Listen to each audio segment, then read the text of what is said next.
Oh, yes. Thank you for moving out of the way.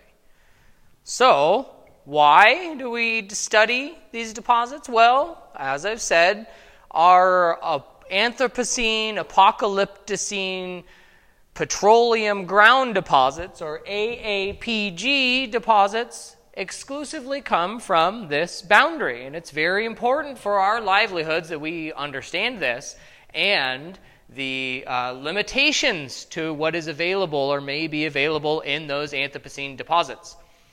Okay, now that's neither here nor there. We can discuss that another day. This is about the formation of said deposits. So those are the primary resources for the Mycocene. All of our food, fiber, medicine, transportation come from such deposits. And these deposits are always found within what are called MAC regions, or these metallic aggregate carbonate regions. So something of their formation has to do with the MAC regions in some way. So it's important that we bring those into the fold. This was a map developed from me and my co-author, Castonguay, back in 2018, showing the smaller inset map of the Ostrius et al. Article that we'll look at in a little bit, and the area of the radical mycology convergence here, or then.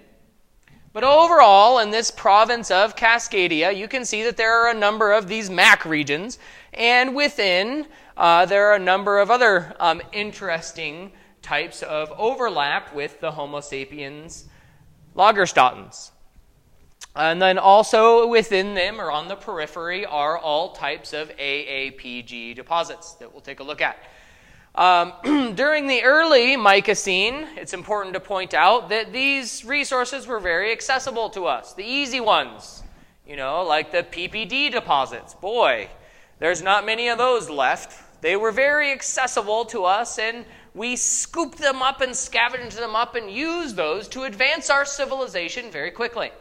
And now we're to a point where we've used many of those deposits to lead us to exploring and researching different types of deposits. So now it's become very important to us to understand the formation of these deposits so we can use those as a geologic lens to look for more of these deposits.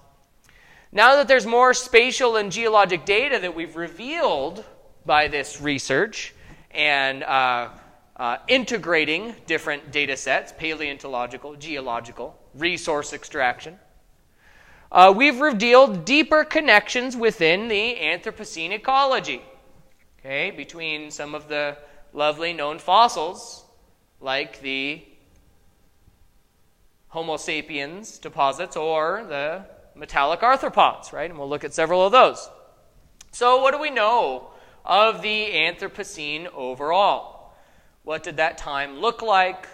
What was going on? Now, one of the very first descriptions of this, not all that long ago, in 2015, from the soil taxonomy world of things. This is a real soil taxonomy class. The Anthrosol class of soils is described as such as long and intensive agricultural use is what has led to an anthrosol, usually starting as a mollisol or a grassland soil, or an alphasol, a wooded soil.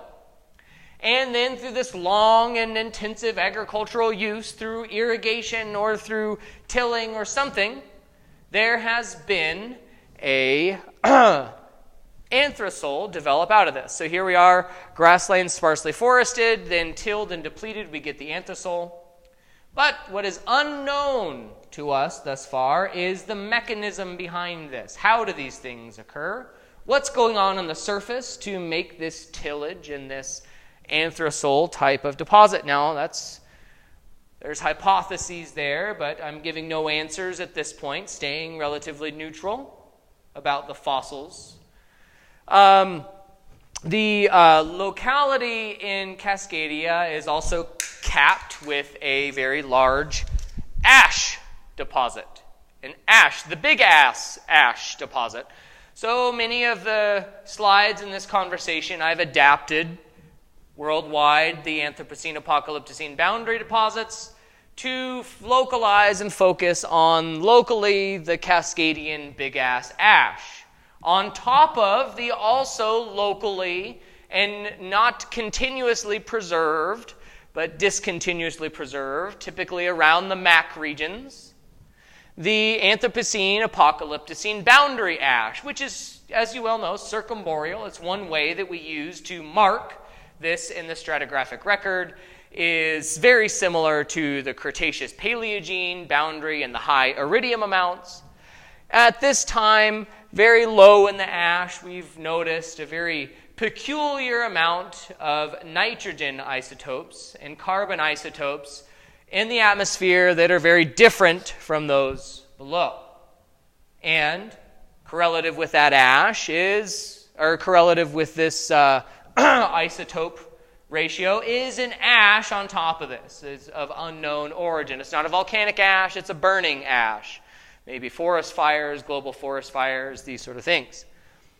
Okay, now let's look at Castonguay 2018's interpretation of those soils. It was proposed by Castonguay, again my co-author on this study, that the question mark here, or the species that was developing these anthrosols, are the metallic arthropods. So hypothesis is the metallic arthropods are responsible. Here's a direct quote from that article. "We suggest the quick and pervasive degradation of the world's soils during the Anthropocene epoch was due almost entirely to the rapid evolution of the order of metallic arthropods, which followed the explosion of their prey." Remember, the metallic arthropods are very well known, very predatorial species, the metallic predator arthropods, for eating the Homo sapiens. Those are their main sources of food. And as we well know, the Homo sapiens, the reason they're such a great index fossil and marker bed for the Anthropocene is because they grew circumboreally out of the Holocene, the late Holocene. We saw them spread on all continents and leave their conservat Lagerstätten behind.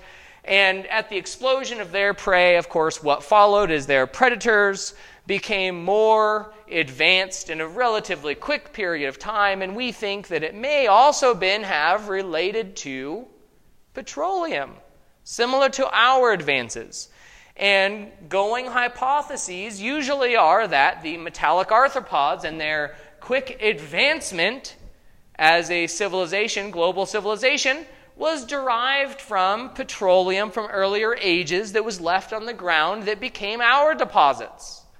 Okay, and that's usually what is known, or what we think we know, of the Anthropocene deposits. Okay, the late Holocene Tricaro genus here, circa 1890. These are of the John Deere variety. The early to late Anthropocene Tricaro genus, looking a little bit more robust with a larger back set of wheels, with the finally employing the exoskeleton with a rubberized petroleum deposit, sort of soft to get traction. And then we see a very rapid evolution in just a few years to the 4-appendage metallic arthropod, gigantic in size, and then even relatively young in the late Anthropocene, the Tricaro genus that has the large tracks, or a multi-hinged wheel made again entirely from petroleum derivative. So, as you well know, these polymer rounds are very important to us, not necessarily as much as in the Tricaro genus as the Caro genus, which we'll take a look at in a bit. But to summarize here, the anthrosols, Castonguay et al. Have argued, and it has been this way ever since, that the Tricaro genus, at least, of metallic arthropods with their prey, main prey as Homo sapiens, as the Homo sapiens population exploded, so did the Tricaro genus, and those were responsible for the creation of the anthrosols possibly as they were scouring the surface of the earth for the subterranean prey. Right? The naked ape or the Homo sapiens, very complex species that lived underground, escaping the metallic arthropods. So maybe this was a development of the metallic arthropods to get at those burrowing creatures underneath of the upper soil layer. They are generally only about 6 feet deep or so.